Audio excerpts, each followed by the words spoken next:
Selanjutnya marilah kita ikuti Mauidhah Hasanah yang disampaikan oleh Fadilatul Al-Mukarram Syekh Ahmad Fatah Bafadol dari Yaman dan diterjemahkan oleh Ustadz Jadid. Allahumma sholli ala Sayyidina Muhammad.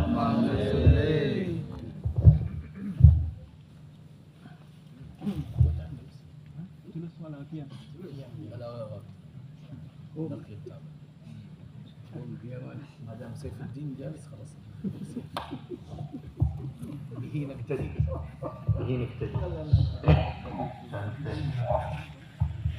بسم الله والصلاة والسلام على سيدنا رسول الله محمد بن عبد الله وعلى آله وصحبه ومن والاه.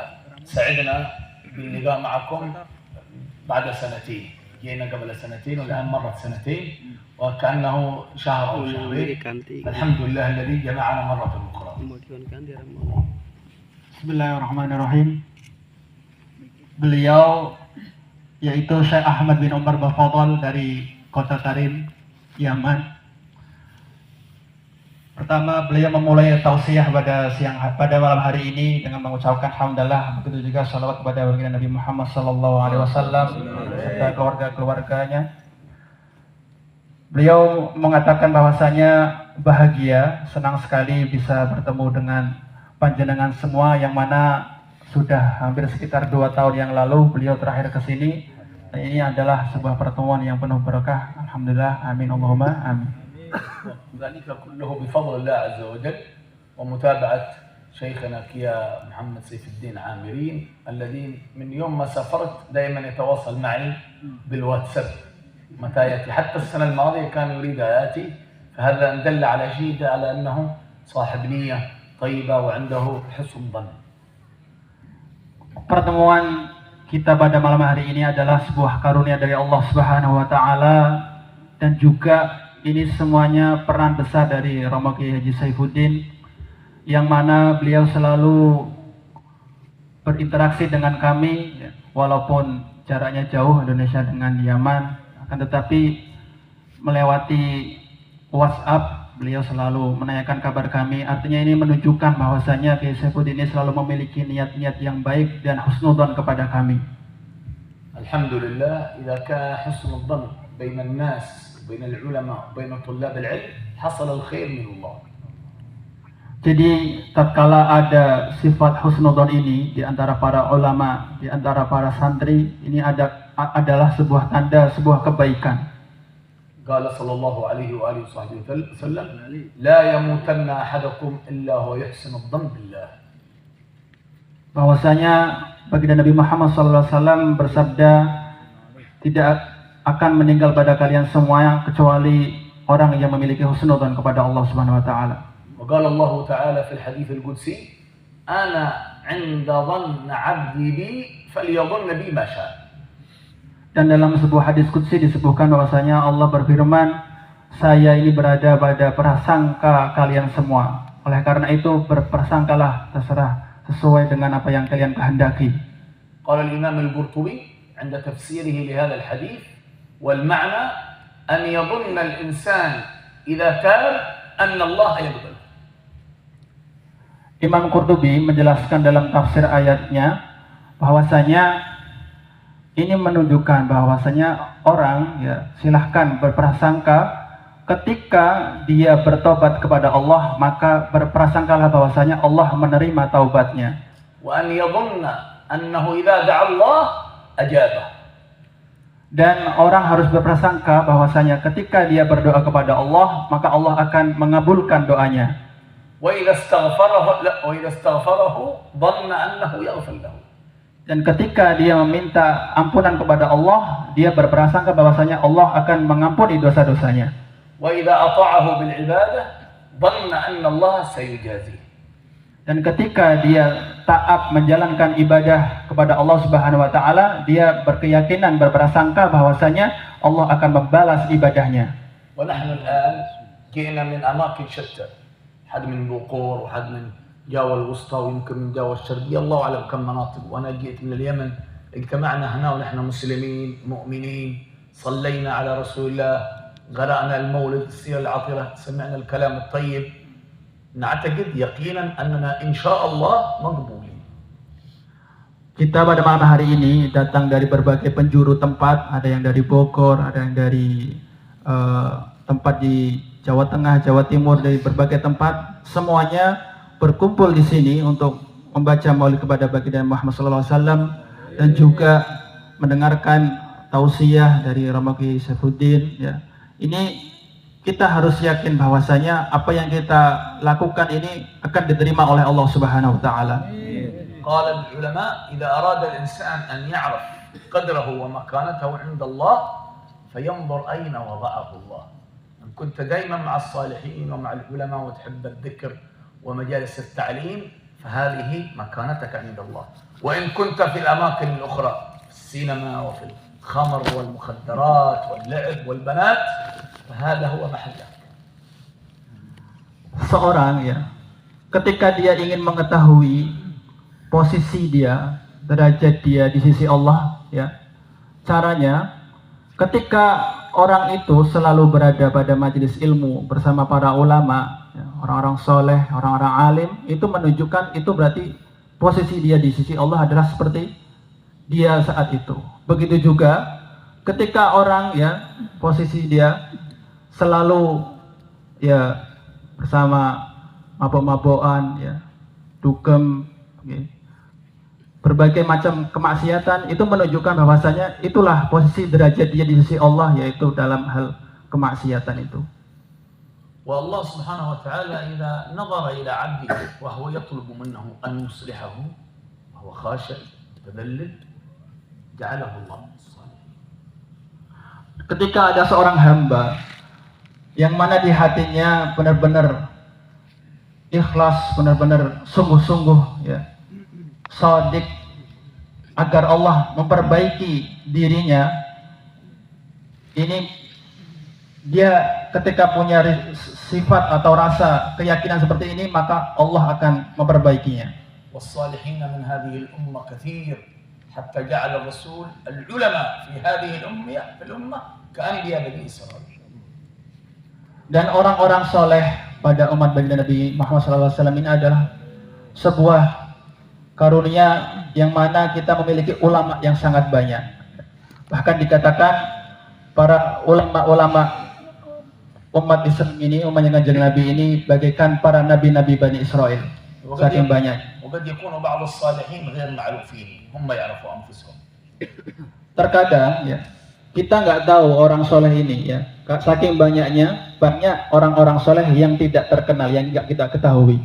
والإنسان الصالح حقيقة هو الذي لا يعصي الله. Manusia atau orang yang disebut soleh itu, ya, yaitu orang yang tidak bermaksiat kepada Allah Subhanahu wa taala. فإن كتبت عليه معصية مباشرة استغفر وأناب وتاب وندم. Akan tetapi ketika ditakdirkan oleh Allah dia bermaksiat, dia segera untuk bertobat, menyesali dan tidak mengulanginya lagi. ومن الصالحين من هو مشهور في كل مكان. Termasuk ada juga orang-orang soleh yang terkenal di berbagai penjuru tempat. أراد الله أظهاره لكي يستفيد منه الناس. Allah sengaja menampakkan orang soleh ini yang terkenal, ya, karena untuk apa? Karena agar orang-orang itu bisa mengambil faedah, mengambil manfaat dari beliau.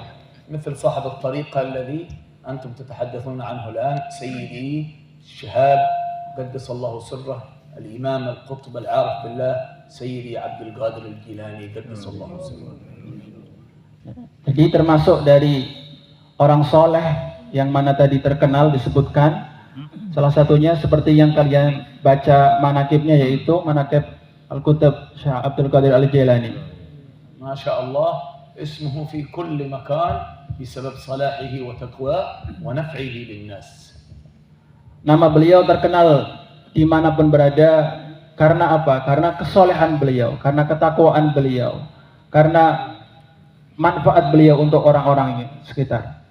وبدأ الصلاح فيه بسبب أمه التي ربته على الصدق. Dan kesolehan Syekh Abdul Qadir ini, ya, dimulai sejak kapan? Ternyata dimulai sejak didikan ibunya yang mana telah mengasuh beliau dengan benar-benar pengasuhan yang sangat baik. وعاهدته أن لا يكذب أبدا.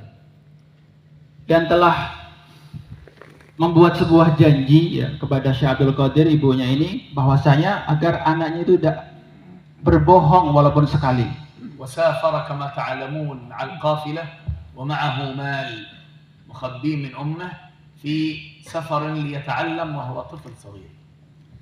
Suatu ketika Syekh Abdul Qadir kecil ya, beliau bepergian bersama rombongan ya, sebuah kafilah rombongan yang mana ibunya ini menitipkan uang atau sangu bekalnya yang mana dijahit di salah satu pakaian beliau ya, agar disembunyikan agar enggak ketahuan oleh pembegal. وتعرض لهم اللصوص وقطاع الطريق في الطريق وأخذوا كل شيء إلى أن جاءوا عند هذا الولد سألوه هل معك شيء؟ ممكن كان يقول ما عندي ولن يفتشوه ولد صغير قال أيوه معي دراهم هنا موجودة في هذا المكان. Namun ketika di tengah perjalanan ya, para perampok ya, para pencuri, para pembegal ini ya mengambil semua yang ada pada rombongan, diambil semua barang-barangnya sampai ketika diperiksa Syekh Abdul Qadir yang masih kecil ini ya, ditanya, "Kamu punya apa?" ya. Terus akhirnya beliau menjawab, فأتي به إلى زعيم اللصوص فسأله لماذا تكلمت؟ ممكن تسكت، ممكن تقول ما عندي. Ternyata Syekh Abdul Qadir menjawab, memberitahu bahwasanya saya bawa uang ya, ada di kantong ini, dijahit oleh ibu saya dan sebagainya. Akhirnya heran para pembegal ini, anak kecil kenapa dia jujur apa adanya. Akhirnya dibawa kepada panglimanya, pemimpin para perampok itu, ditanya, "Wahai anak kecil, kenapa kamu sampai memberitahu kami tentang harta ini?" قال هذا الولد المؤمن بالله قال عاهدت أمي أن لا أكذب. Ternyata Syekh Abdul Qadir menjawab bahwasanya orang yang beriman kepada Allah yang mana saya sudah berjanji kepada ibu saya agar tidak berbohong. هذه الكلمة من الولد الذي جعله الله فيه الصلاح وربة أمه أثرت في هذا الزعيم اللصوص كأنه مثل المغناطيس غيره مباشرة.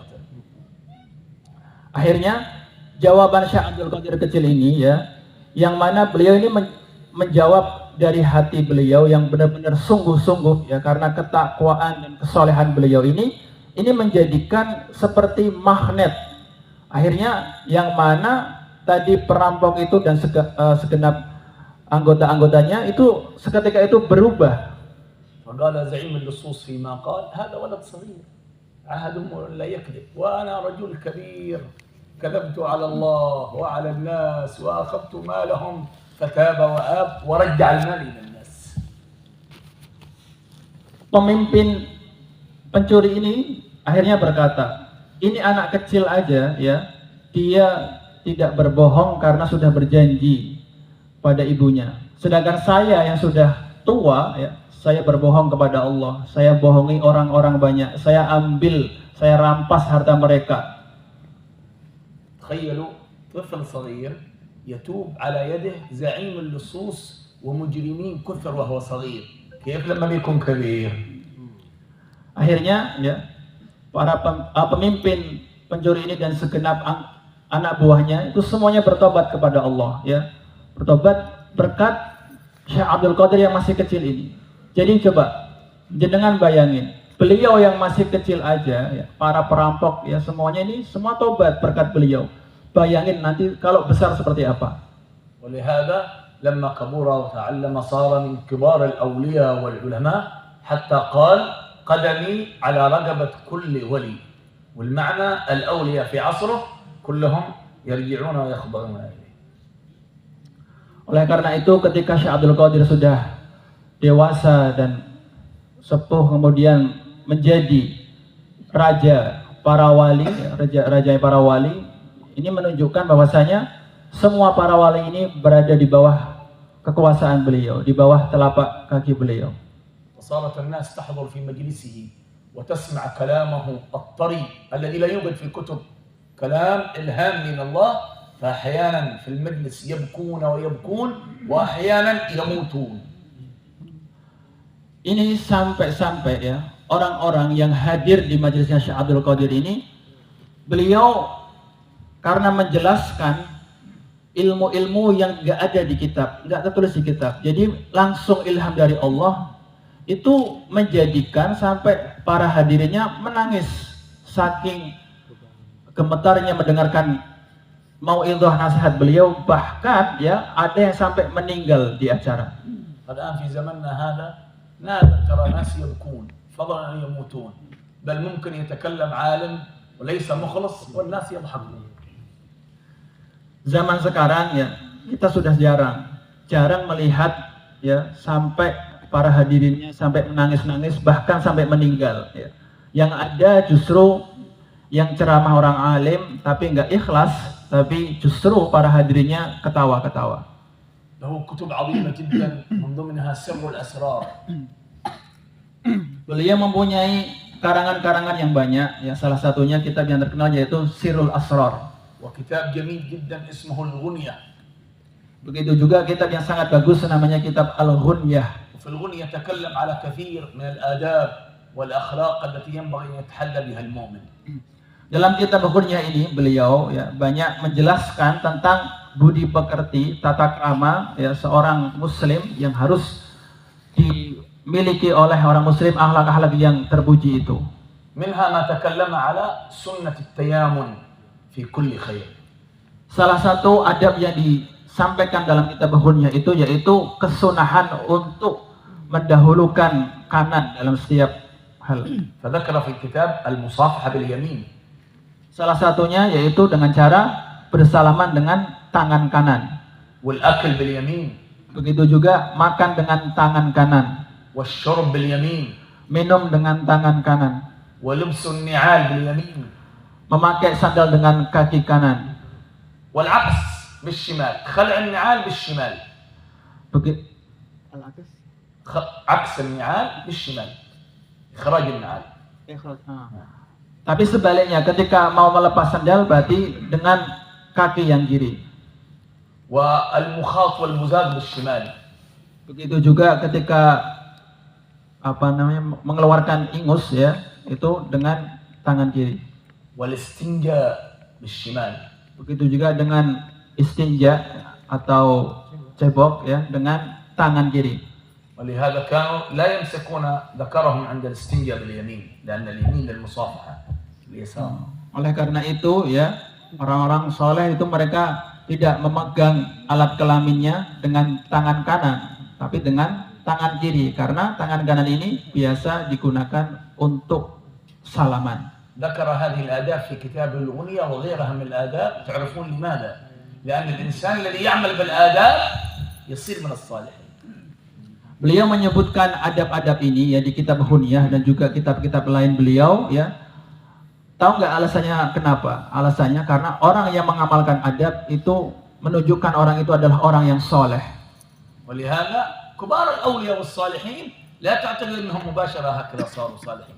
تربوا أبوهم وعلموهم ثم تأدبوا ثم عملوا بالعلم ثم أخلصوا ثم صدقوا ثم بكوا من خشية الله فنفع الناس.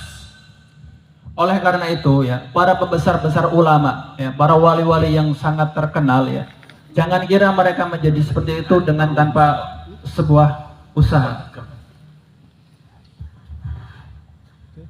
كمل كمل يا الله. Orang-orang soleh ini ya, beliau menjadi seorang ulama besar itu karena apa? Beliau memiliki adab, mengamalkan ilmunya, ikhlas karena Allah, sungguh-sungguh karena Allah, menangis karena Allah, hingga akhirnya dengan ini semua beliau menjadi orang yang ulama-ulama yang besar. شوف انظر لهذه السنة كثير من الناس لا يعرفونها وهي كل يوم وأنت تلبس النعال. كيف تلبس؟ كيف تخلع؟ سأريك الآن. شوف بعينك. اطلع فوق. Kata beliau, ya ini salah satu saya contohkan ya kesunahan dalam memakai atau melepas sandal yang mungkin kalian belum tahu ya, padahal sehari-hari kalian pakai sandal. إذا أردت أن ألبس النعال من السنة أن يبدأ باليمين، لكن لا يلبس باليمين مباشرة هكذا، لا. السنة إذا أنا عين عالي أوضع رجلي فوق اليسرى فوق النعل. ثم ألبس اليمين. فإذا لبست اليمين ارفع رجلي اليسرى وأدخلها هكذا. أكثر الناس لا يعرفون هذا. فيروح على الإنسان أجر وثواب. نعيد السنة هكذا. أنا الآن في البيت أريد أخرج إلى الخارج. ماذا أصنع؟ ضع رجلي فوق اليسرى ثم ألبس هذه ثم أرفع وأدخل اليسار وأخرج. Ini prakteknya ketika mendahulukan kaki kanan ketika memakai sandal ya. Biasanya kesalahannya karena ya nggak tahu ya. Itu kaki kanan langsung dimasukkan ke dalam sandal. Bukan seperti itu ya. Ternyata caranya kaki kiri itu ya nginjek dulu sandal yang kiri, diinjek dulu sandal kirinya diinjek, baru kaki kanan masukkan sandal ya, masukkan sandal. Setelah dimasukkan yang kanan baru kaki kiri ya, tadi kan nginjek ya, itu dilepas ke belakang baru masukkan sandal, masukkan kaki kiri ke sandal yang kiri ya, bukan langsung. Jadi saya ulangi, bukan langsung kaki kanan masuk ke sandal itu enggak, tapi sandal kiri diinjek dulu dengan kaki kiri ya, kemudian kaki kanan masuk ke sandal, kemudian setelah itu baru kaki kiri masuk ke sandal. الآن نحن نمشي بالحذاء في طريق يصل إلى مجلس علم، إلى البيت، إلى المسجد. ماذا سأصنع؟ سأخلع النعال. كيف أخلع؟ باليسار هكذا. أيوة، يخلع باليسار ثم يضع الرجل فوق اليسار الحذاء، ثم يخلع اليمين ويضع الرجل في البيت أو في مجلس العلم لأنها اليمين أو في المسجد، ثم يدخل باليسار الرجل الثاني. نعيد هكذا الخلع، تخلع باليسار هكذا ويحطه فوق الحذاء. نعم. ثم يخلع اليمين ثم يحط يدخل الرجل اليسار. فهمتم؟ هكذا السنة. إذا فعلت هذه السنة نور كل يوم، نور نور، وكل السنة كذلك والله أعلم. Kemudian ya, cara melepas sandal ya, caranya prakteknya seperti yang barusan beliau praktekkan.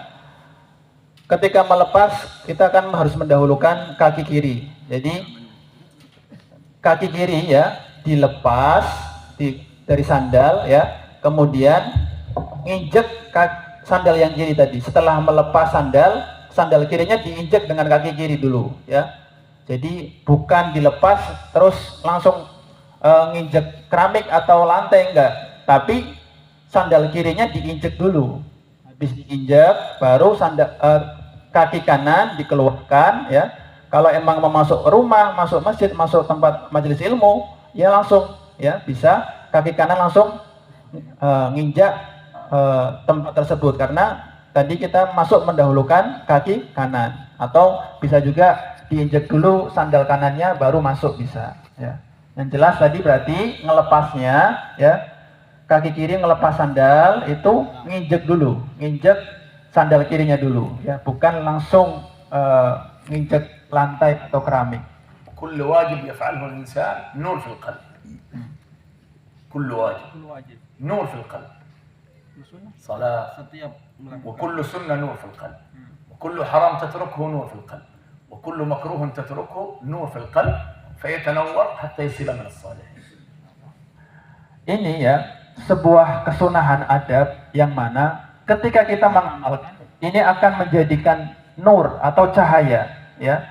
Jadi setiap kewajiban ketika kita mengamalkan itu akan ada cahaya. Ketika kesunahan, setiap kesunahan diamalkan akan ada cahaya. Ketika suatu keharaman ya kita tinggalkan ya, itu juga ada cahayanya. Jadi ketika cahaya ini semuanya kita lakuin, lama-lama kita akan menjadi orang yang soleh. وكل نور أو كل سنة نورها خاص يختلف عن الأخرى. Jadi ternyata ya setiap kesunahan itu memiliki cahaya sendiri yang mana beda dengan cahaya-cahaya yang lain, amalan yang lain. بكثرة العمل بالسنن تزداد الأنوار فيصير الإنسان ينفع الناس كثيرا مثل سيدنا الجيلاني.